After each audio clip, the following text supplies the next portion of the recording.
জন্য আমি তোমার সাথে সংসার করতে, না হলে কখনো তোমার সাথে সংসার করতাম না। তো এইসব কথা যে মেয়েরা তার স্বামীকে বলেন সেই সব মেয়েরা অবশ্যই জাহান্নামী, কারণ এইসব কথা শুনলে স্বামীরা মনে অনেক কষ্ট পায়। আরেকটা ছিল যে আরেকটা রুটিনে ভালো রয়েছে ফোন বাজে কার ভাবি আরেকটা জীবন দিয়ে বাপের বাড়িতে গেলে রেডি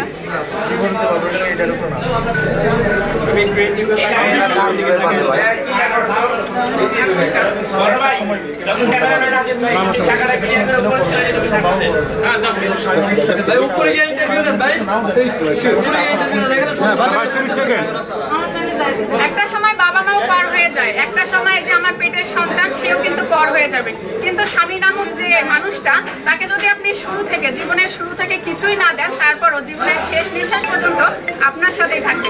তো তার কেয়ার করাই আমার কাছে হচ্ছে মানে অত্যন্ত মূল্যবান একটা।